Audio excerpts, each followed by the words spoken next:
Okay ဒီနေ့က list အကြောင်းသွားပါမယ် HTML list ဖြစ်ပါတယ် PowerPoint ထဲမှာရှိပြီးသားเนาะအဲ့တော့အဲ့ list ဆိုတာဘာနဲ့တူလဲဆိုရင်တို့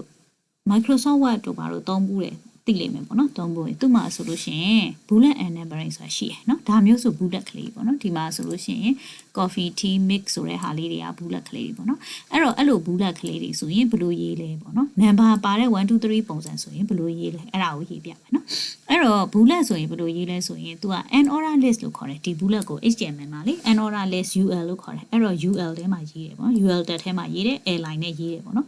order list ကြတော့ဘာနဲ့ရေးလဲဆိုရင် OL တက်ထဲမှာရေးပါတယ် airline ပေါ့နော်သူ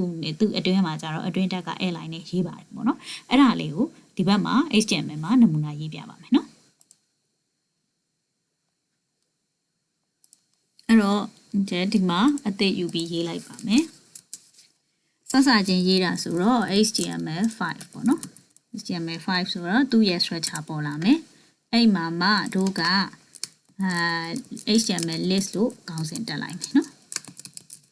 အဲ့တော့သူ့မှာ heading မှာ HTML list ပေါ့နော် H1 နဲ့ list အကြောင်းသွားတာပေါ့နော်အဲ့တော့အဲ့ထဲကမှတို့ကအရင်ဆုံး bullet ပုံစံမျိုးအရင်ပေါ်အောင်ရေးမယ်ဆိုတော့an order list ကိုအရင်ပေါ်အောင်ရေးမယ်ပေါ့နော်အဲ့တော့ an order list UNORDERED an order list ကိုရေးမယ် an order list မှာမှဒီချက်ကဒီမှာဆိုလို့ရှိရင်တို့တွေက UL ပေါ့နော် an order list ဆို UL ထဲမှာရှိမယ်ပြီးရင် airline ကိုသွားချင်တဲ့ဟာကို airline တစ်ခုချင်းစီနဲ့သွားမယ်ပေါ့နော်ဥပမာဆိုရင်coffee ပေါ့နော်နောက်တစ်ခါairline နဲ့ tea ပေါ့နော်နောက်တစ်ခါ airline နဲ့ milk ပေါ့နော်စသဖြင့်အဲ့လို